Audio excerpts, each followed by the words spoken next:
Ikwento niyo po sa amin kung anong ginagawang perwisyo sa coffee vendor niyo.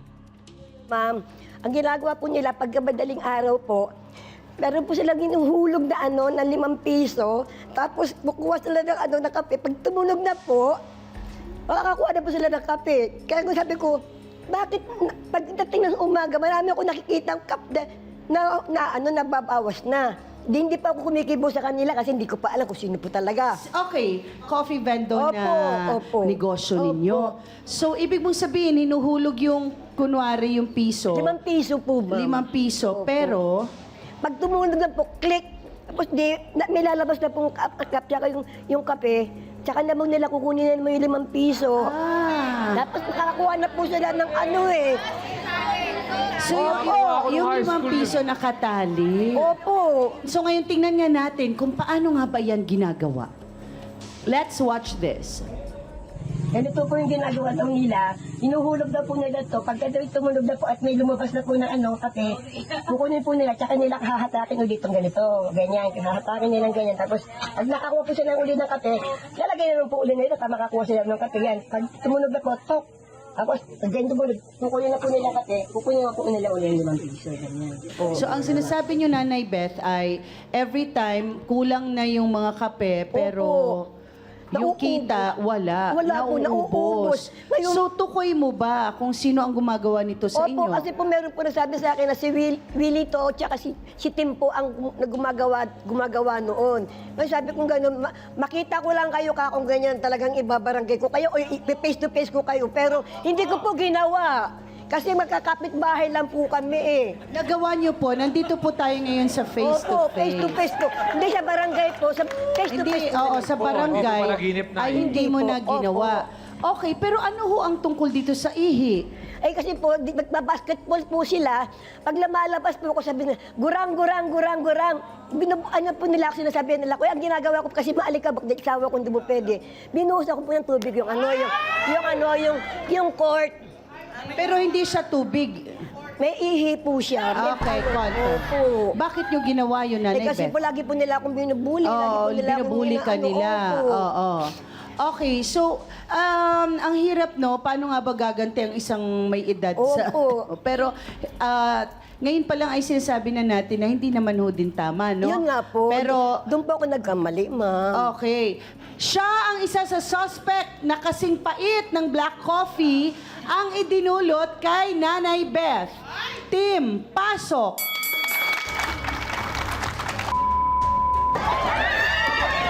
Alam niya ka.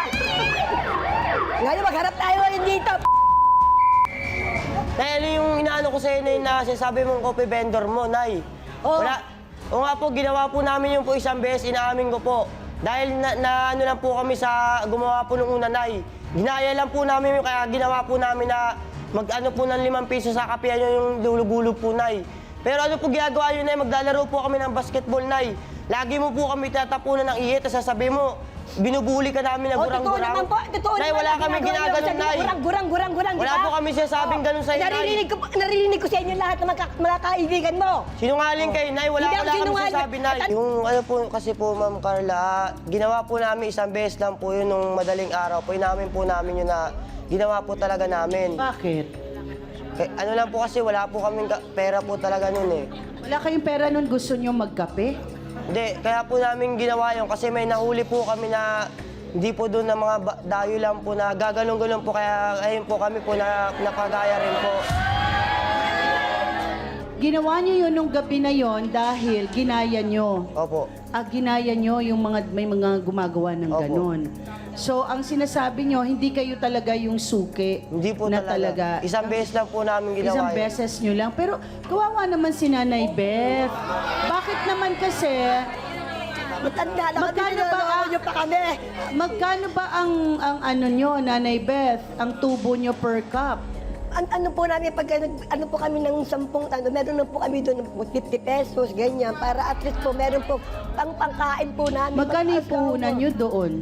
Hindi ko po masabi kasi ano lang po sa amin yung parang commission lang po kami, consignment lang po yun eh. Ilang araw na bang ganon? Buwan na ba itong ganito? Linggo na po kasi po nasira po, hindi po namin kayang paggawa eh. Yun na lang po ang ginagawa ko na lang po kayo. Nag-uukay-ukay na lang po ako para may pagkain po kaming mag-asawa. At least masipag ka pa rin, Nanay Opo. Beth, diba? Okay, kayo, Tim, nakita nyo naman ang pinagdadaanan ng mga matatanda. Hindi ko sinasabi na tama ang pagbuhos ng ihi tuwing kayo ay naglalaro ng basketball. Pero mali yun. Bakit nyo ginagawang ganon, nakita nyo? At saka bakit ginagaya nyo yung mali? Hindi, isang beses na naman po namin ginawa. Oo, hindi kasi pwedeng isang beses, dalawang beses. Ngayon, kayo yung nahuli. Hindi na po namin ginawa yun kasi alam po namin na mali po yung ginagawa po namin eh. Ay. Effort yun ha. Effort yung ginawa nyo. Hindi yun parang, kasi gagawa ka ng sinulid. Hindi mo magagawa one time yun minsan. May practice yun eh. Oo. Ginawa nyo ba ito dahil na bubwisit kayo dahil binubuhusan kayo ng ihi or naunang gawin nyo ang pagkuha ng kape? Hindi po kasi kaya po namin ginawa yun kasi lagi niya po kami pinagbibintangan na yung vendor niya daw po na inaano daw po namin. So ginawa nyo na lang para maging totoo yung Opo. bintang. Opo. Okay. Kasing init din ng kape ang galit niya kay Tim dahil nga pinagmumura siya nito. Erwin, pasok.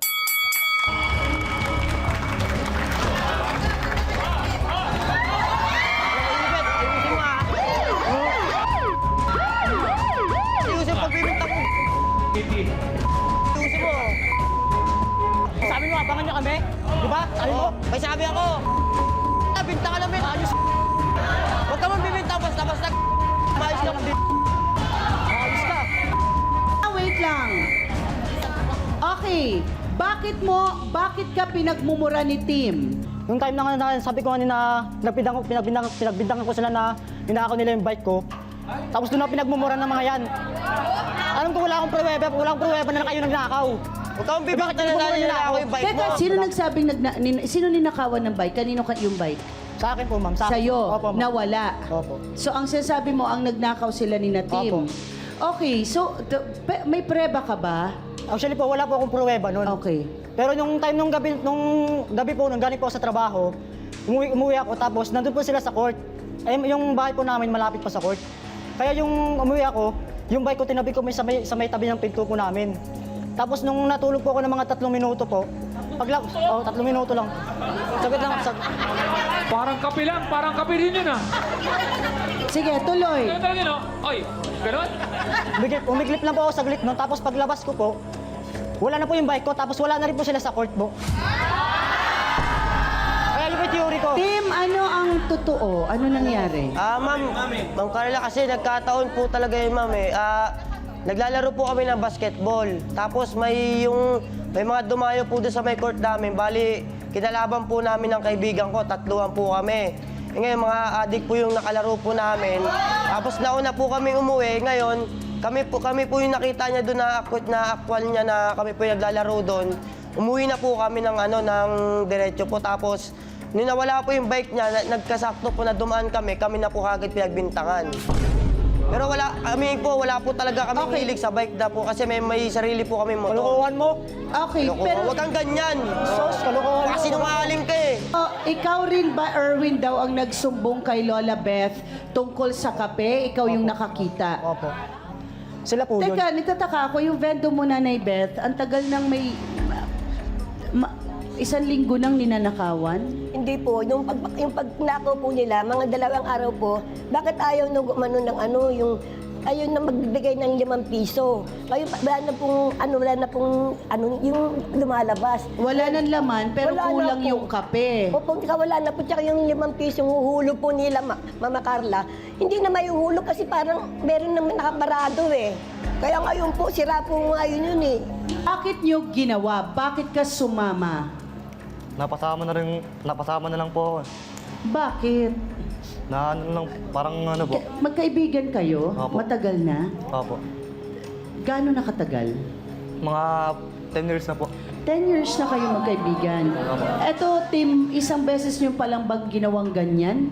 Isang beses pa lang po Pero talaga. parang sabi ni Lola Beth, kilala daw kayo sa lugar, totoo ba, Erwin? Opo. Na may mga Opo. ganyang katarantaduhan. Ano sinasabi ng barangay? Yung sabi niya po nila na nagdakaw daw sila ng cellphone, nakaw daw sila ng mga ano. Wala kami record. Wala kami record sa barangay. Wala kami record, pre. Huwag kang bintang na bintang. May ebidensya ka? Wala ebidensya, wala Huwag ka basta-basta mag-ano. Kasi sabi mong ginawang namin Ba't yung binabantaan? Pilito. Bakit yung binabantaan? Oo.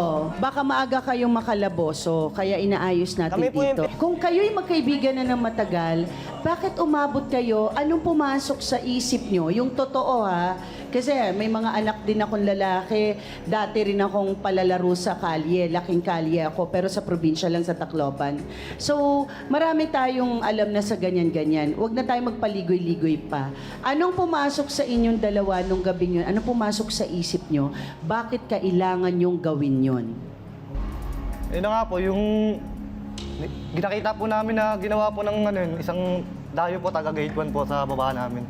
Nakita po namin yun na yung ginaya po namin, pero alam ko naman po na mali talaga po yung ginawa namin. Mali. Namin naman po namin yung nagawa po namin Pero yung kasalanan. sinasabi niya po na Oo, kasi kukuhain yung bike, ta silver. Alam niyo naman ang gagawin niyo. Gawa-gawa kwento yung pre. Ayun lang po talaga. Wala kang ebidensya. Sino ba may May ebidensya ka? Oo.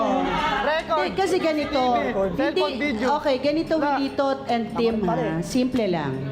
May makita kayong may pumatay. May nakita kayong nagnakaw.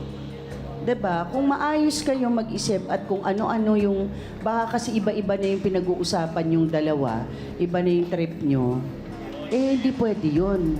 'Di ba? Ang trip-trip minsan bad trip, 'di ba?